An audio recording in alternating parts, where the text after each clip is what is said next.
Saya tahu pasti semua saudara yang hadir adalah orang-orang yang kudus.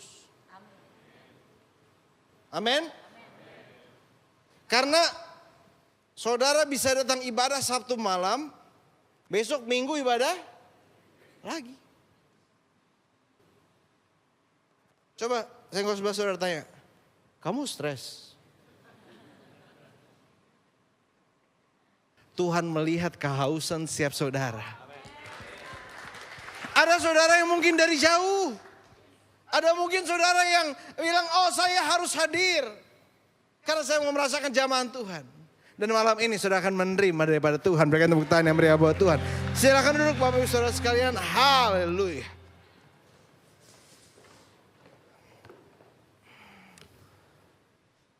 Saudara diberkati dengan firman Tuhan yang disampaikan Pak Gembala. Diberkati, amin. Saya nggak akan khotbah lama-lama. Karena di doa semalaman ini, pada hari ini, katanya nggak boleh lewat jam 12. Masih hampir jam 9, aman. Amin. Nggak ada yang amin, nggak apa-apa. Diberkati dengan firman tadi disampaikan Pak Gembala. Luar biasa. Itu pengkhotbah, salah satu pengkhotbah favorit saya. Nomor 2 lah. Nomor 1 Tuhan Yesus. Amin. Saya begitu percaya bahwa kekudusan yang Tuhan berikan kepada kita bukan hanya sebuah privilege, tapi itu sebuah proses. Sama-sama bilang sama saya proses. Bu, ibu nikah diproses nggak?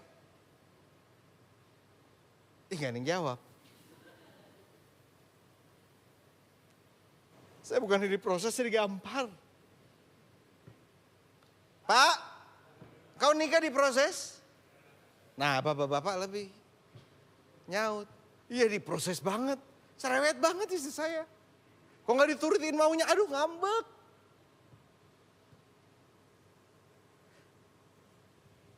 Ketika kita dibenarkan, ada proses yang namanya pengudusan.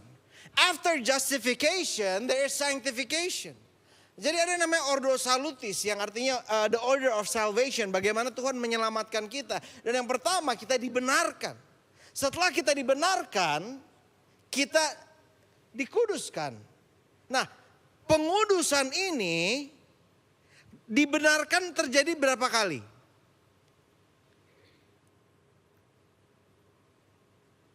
Gak apa-apa, saya tungguin. Masih ada 3 jam. Dibenarkan terjadi berapa kali? 1 kali. Nah, dikuduskan terjadi berapa kali? Sorry? Sampai mati. Setiap hari saudara diproses. Amin. Ada yang pernah punya masalah besar? Amin. Tiba-tiba dapat mujizat dari Tuhan? Sukacita? Tiba-tiba masalah yang dihadapi lebih besar lagi habis itu. Tuhan, baru lewatin masalah. Kok ada yang lebih besar lagi? Saya mau bilang sama saudara, naik kelas. Kalau saudara banyak masalah, berarti saudara buat banyak masalah juga buat iblis. Kalau saudara jadi berkat, iblis gak suka, iblis mau hadang. Karena kalau saudara jadi berkat, saudara hidupnya diberkati. Gak ada yang amin, tapi gak apa-apa. Hello? Kalau kita hidup jadi berkat, Tuhan akan berkati. Dan kita akan tidak pernah akan kekurangan. Amin. Nah, coba kita buka Alkitab kita. Di Yohanes pasal yang pertama. Yohanes pasal yang pertama, pada mulanya adalah firman. Firman itu bersama-sama dengan Allah dan firman itu adalah Allah. Ia pada mulanya bersama-sama dengan Allah. Segala sesuatu dijadikan oleh Dia, dan tanpa Dia tidak ada suatu pun yang telah jadi dari segala yang telah dijadikan itu. Jadi saudara bayangkan, Yesus lahir 2000 tahun yang lalu. Betul? Betul?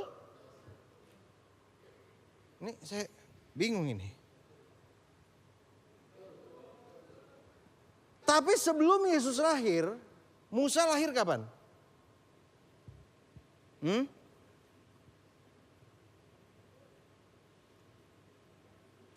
Coba salah satu saudara ke surga tanya. Musa lahir ribuan tahun sebelum Yesus. Amin. Musa lahir ribuan tahun sebelum Yesus. Nah, ketika Musa dan bangsa Israel sudah ada, penciptaan sudah ada Adam dan Hawa, saya mau tanya, Yesus sudah ada belum? Sudah. Statusnya Yesus sebagai apa? Status Yesus sebagai apa? Astaga. Yesus sebagai itu Tuhan. Jadi Yesus adalah Tuhan dan dia lahir di rahim wanita. Saya mau kasih contoh saudara gini. Saya mau kasih contoh ya. Kalau saudara sudah terbiasa ke toilet yang duduk. Saudara ketemu toilet yang jongkok, sulit. Betul? Biasa duduk, jadi jongkok. Nah sebaliknya, kalau saudara biasa di toilet yang jongkok, kalau ketemu yang duduk, saudara jongkokin.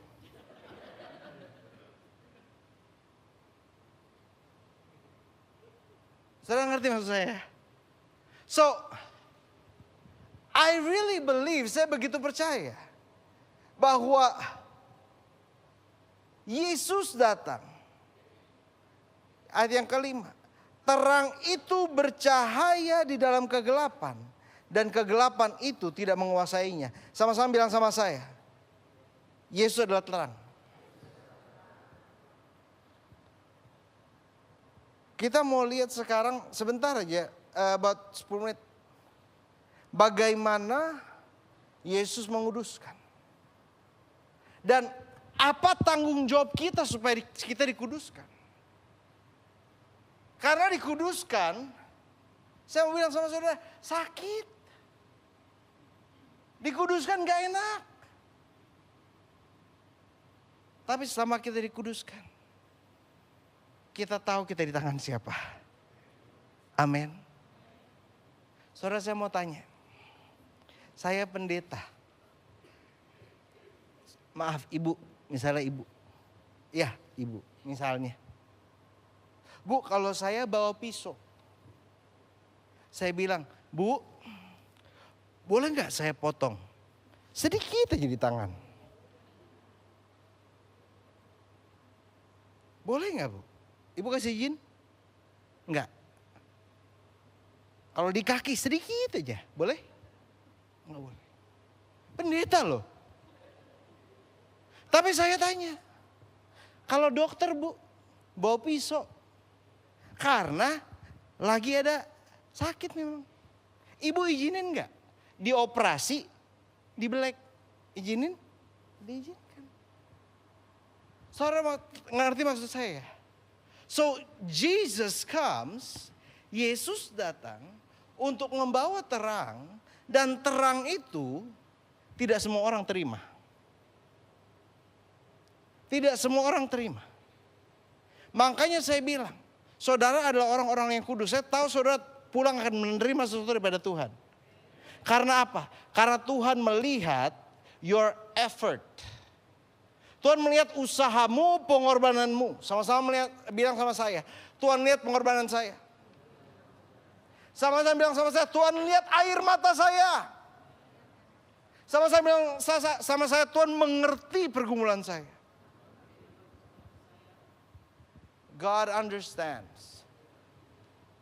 Coba lihat Yohanes pasal yang ke-8.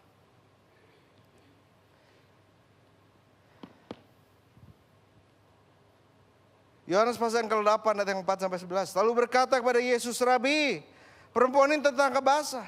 Ketika ia sedang berbuat zina, Musa dalam hukum Taurat memerintahkan kita untuk melempari perempuan yang demikian. Apakah pendapatmu tentang hal itu? Mereka mengatakan itu untuk mencobai dia, supaya mereka memperoleh sesuatu untuk menyalahkan Yesus. Tapi Yesus membungkuk lalu menulis dengan jarinya di tanah. Jadi Yesus ditanya tapi dia membungkuk dan menulis dari tangan. Ketika menerus-menerus bertanya padanya, ia pun bangkit berdiri lalu berkata kepada mereka, barang siapa di antara kamu tidak berdosa, hendaklah ia yang pertama melemparkan batu pada perempuan itu. Lalu ia membungkuk pula dan menulis di tanah. Yesus menulis di tanah. Lalu Yesus bangkit berdiri berkata kepadanya, hai perempuan, di manakah mereka? Tidak adakah seorang yang menghukum engkau? Jawabnya, tidak ada Tuhan. Jadi orang-orang ini lagi mau bilang bahwa Yesus, hukum Musa berkata bahwa perempuan harus dilempari. What do you think? Yesus diam aja. Dan apa? Dia tulis tanah. Tahu nggak saudara, ini banyak interpretasi yang berkata, ketika dia menulis di tanah itu seperti ketika ia menulis hukum. 10 hukum Allah. Saudara mengerti ya? Lah, hukum gua yang nulis. Excuse me. Hello. Dia mau bilang sama orang-orang ini, hukum gue yang nulis. I am the creator of this world. Makanya dia bilang, emang lo gak ada dosanya? Karena dia tahu hati mereka, emang lo gak ada dosanya semuanya? Kalau gak ada dosanya lempar aja. Tetapi aku yang menulis hukum, aku yang punya hak untuk menghakimimu, untuk melempar engkau ke neraka. Aku berkata, aku pun tidak menghukum engkau, pergilah dan jangan berbuat dosa lagi mulai dari sekarang. Kalau Yesus berkata, jangan buat dosa lagi dari sekarang, berarti dosa-dosa sebelumnya apa yang terjadi? Dihapuskan. Halo, ada saudara yang perlu mendengar bahwa Yesus menguduskan saudara dan berkata, pergilah dan jangan berbuat dosa lagi.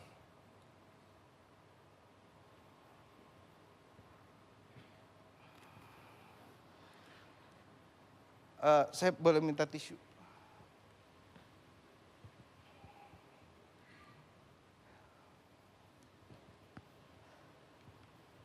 Yesus berkata, pergilah dan jangan berbuat dosa lagi. Wanita ini berarti dia tahu, oh saya punya kelemahan. Pak, Bu, engkau punya kelemahan.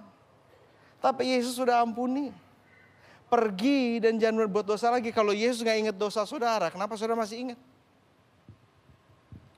Tadi papa saya cerita soal opa saya. Sekarang saya cerita soal papa saya. Suatu kali lagi di mobil, Pak. Bu, lagi di mobil. Papa habis makan kacang. Dia minta, San, tolong tisu basah dong. Oh iya, Dad. Ada tisu basah. Papa saya mau ngambil tisunya. Dia ambil. Tiba-tiba, aduh gak bisa nih. Karena tisunya jatuh ke bawah. Nah, jari papa saya masuk. Dan saudara kalau pernah punya tisu seperti ini, jari saudara masuk. Kalau saudara tarik, sakit. Karena ini ada durinya. Tetapi saya bisa tarik nih. Kenapa? Saya udah tahu sakit. Jadi sekarang saya buka-bukain semuanya. Pergi dan jangan berbuat dosa lagi. Berarti ingat akan kelemahanmu. Ingat apa yang sering buat engkau keselip. Dan dari situ engkau belajar. Papa saya selalu bilang, oh Pak, si ini lagi banyak masalah nih gini. Gak apa-apa itu. Lagi sekolah. Amin. Sama-sama bilang sama saya lagi sekolah. Dan kepala sekolahnya adalah Bapa kita yang baik, yang tidak pernah mengecewakan kita, yang membenarkan dan menguduskan kita. Amin. Jadi saudara tahu mulai sekarang ya, jangan sampai ada yang nyangkut lagi. Hampir 15 menit itu proses untuk mencabut.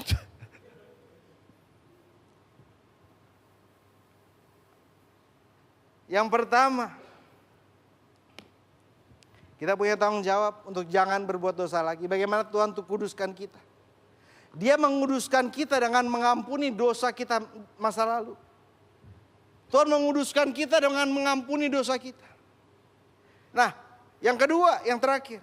Matius 9 ayat 18 sampai 22. Sementara Yesus berbicara demikian kepada mereka, datanglah seorang kepala rumah ibadat lalu menyembah dia dan berkata, anakku perempuan baru saja meninggal. Tetapi datanglah dan letakkanlah tanganmu atasnya, maka ia akan hidup. Lalu Yesus bangunlah dan mengikuti orang itu bersama-sama dengan muridnya. Pada waktu itu seorang perempuan yang sudah 12 tahun lamanya pendarahan, maju mendekati Yesus dari belakang dan menjamah jumbai jubahnya. Karena dalam hatinya katanya, asal ku jamah saja jubahnya, aku akan sembuh. 12 tahun sama-sama bilang sama saya, menderita. Kita menderita kadang-kadang sebulan aja gak kuat. Saya mau bilang sama saudara satu hal, semakin kita menderita semakin kita perlu Yesus. Halo. Semakin kita menderita semakin kita perlu Yesus.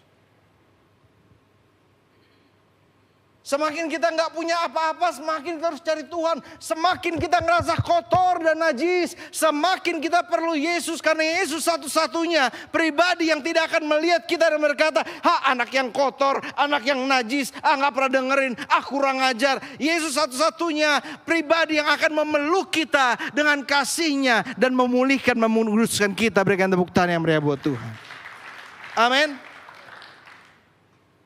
Yesus satu-satunya yang benar-benar we listen and we don't.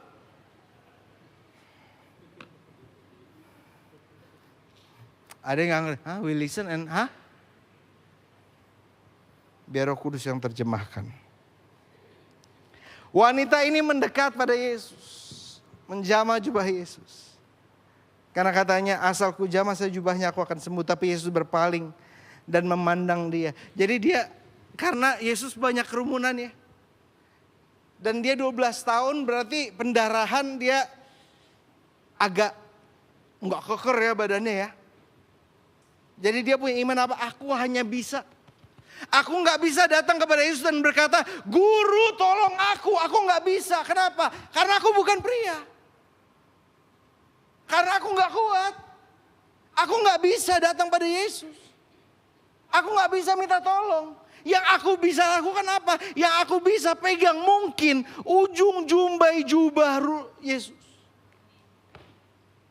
Ujungnya aja aku pegang, pasti aku sembuh. Dia pikir dia pegang, dia sembuh. Terus Yesus menghiraukan dia. Yesus gak peduli sama dia. Tetapi Yesus memandang dia dan berkata, teguhkanlah hatimu. Hai.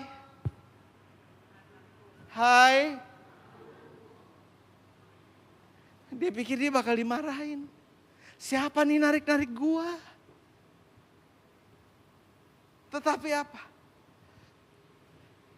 Yesus langsung memanggil dia sebagai anak. Baru ketemu. Tapi Yesus mengenali dia sebelum dia dilahirkan. Dan menarik kalau kita lihat simbolisme di sini saudara.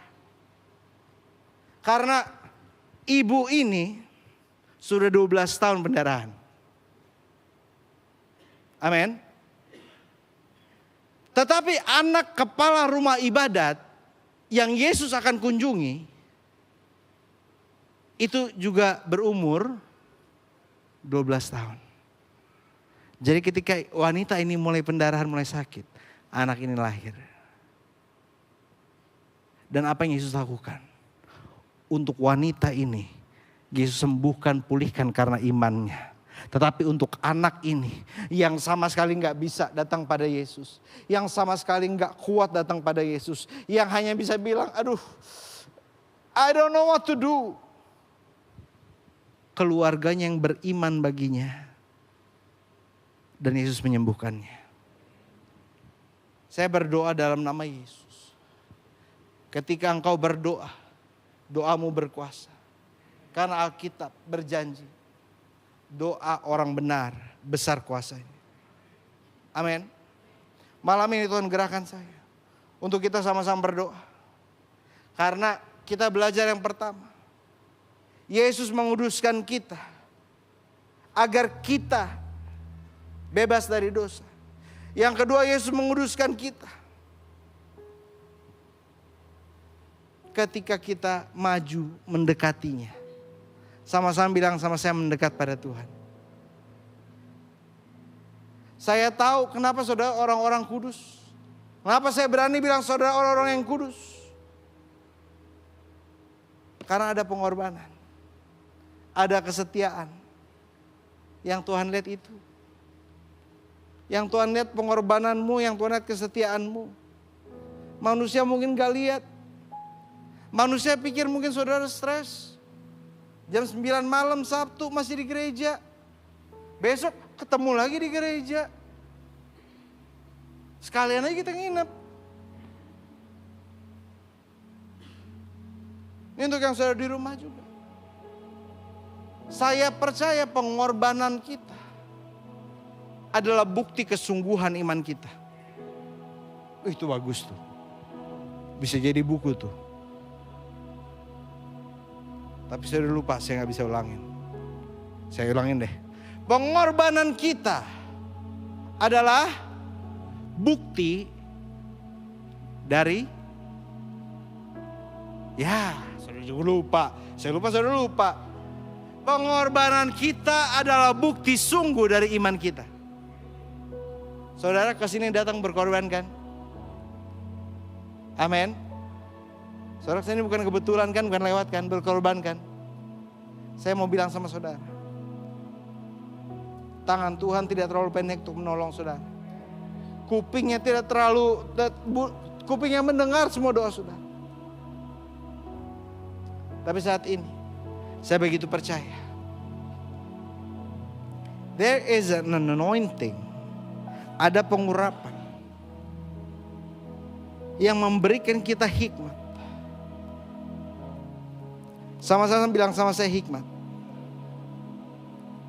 Kalau kita hidup dalam kekudusan, bayangin gini saudara. Siapa saudara yang gak pernah mandi? Yang gak pernah mandi? Ada? Nggak ada? Siapa saudara yang seminggu sekali mandi? Siapa yang saudara 3 hari sekali mandi? Siapa yang setiap hari mandi?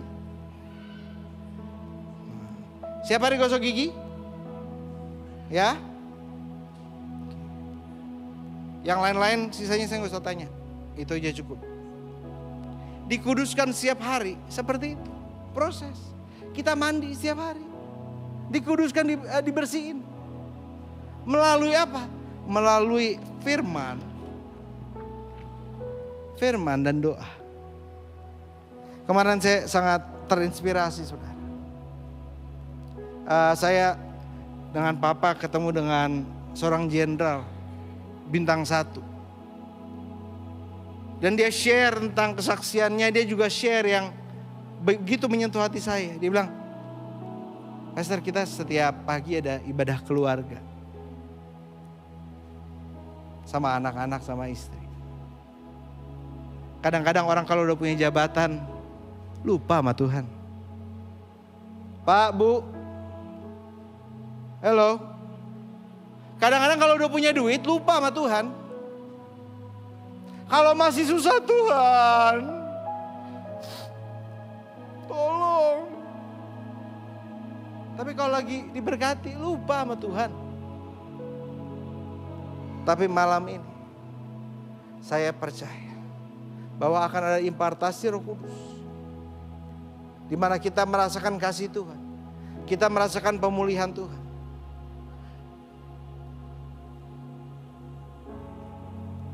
When God touches you, ketika Tuhan menjamah, kita kan terdiri dari 3 ya. Tubuh, tunggu dulu. Tubuh ada apa aja? Ada mata, ada hidung, bukan. Tubuh ada apa aja? Tulang, daging, dan darah. Betul. Nah, terus Tuhan bisa menjamah apa? Jiwa kita. Jiwa itu apa? Pikiran, perasaan, sama kehendak. Dan Tuhan juga bisa jamah roh kita. Ini yang dinamakan dibenarkan. Roh kita dibenarkan. Jadi kalau kita buat salah, saudara kalau bohong deg-degan, puji Tuhan masih ada Roh Kudus. Kalau saudara bilang, saya bohong santai kok, ya berarti bukan Roh Kudus. Roh kurap. Nah, when we receive, ini yang saya mau saudara ngerti malam ini. Ketika kita menerima daripada Tuhan, kita gak bisa ngelihat yang spiritual. Kalau yang satu nih, tubuh, kesembuhan dapat terjadi sedemikian rupa. Langsung disembuhkan, berbagai penyakit. Nah, jiwa, ini proses. Kita terima. Dan saya istirahat lebih nyenyak. Saya beban lebih lega. Saya ini. Tetapi tanpa roh kita dikuduskan, kita gak bisa masuk surga. Pak, Bu, saudara sakit, masih bisa masuk surga. Sakit gak dosa? Amin. Kalau roh kita pulih, kudus, jiwa kita juga akan berserah pada Tuhan. Karena kita tahu semua Tuhan punya. Semua titipan Tuhan. Dan semua untuk kemuliaan Tuhan. Amin. Ini salah satu ayat favorit saya. Itu Roma 11 ayat 36. Kita tutup dengan ini. For all things are through Him, by Him, for Him. And glory forever and evermore. Sebab segala sesuatu adalah dari Dia. Sama-sama bilang sama saya, dari Dia. Oleh Dia. Kepada Dia. Bagi Dialah kemuliaan sampai selama-lamanya. Nah, dulu kan belum ada nomornya ya. Ini kan surat Paulus nulis ya. Coba klik 12 ayat 1. Sebab segala sesuatu dari Dia, karena semua dari Dia. Roma 12 ayat 1 berkata apa? Roma 12 ayat 1 bukan Roma 16. Sudah makin malam. Saya mengerti. Roh Kudus berikan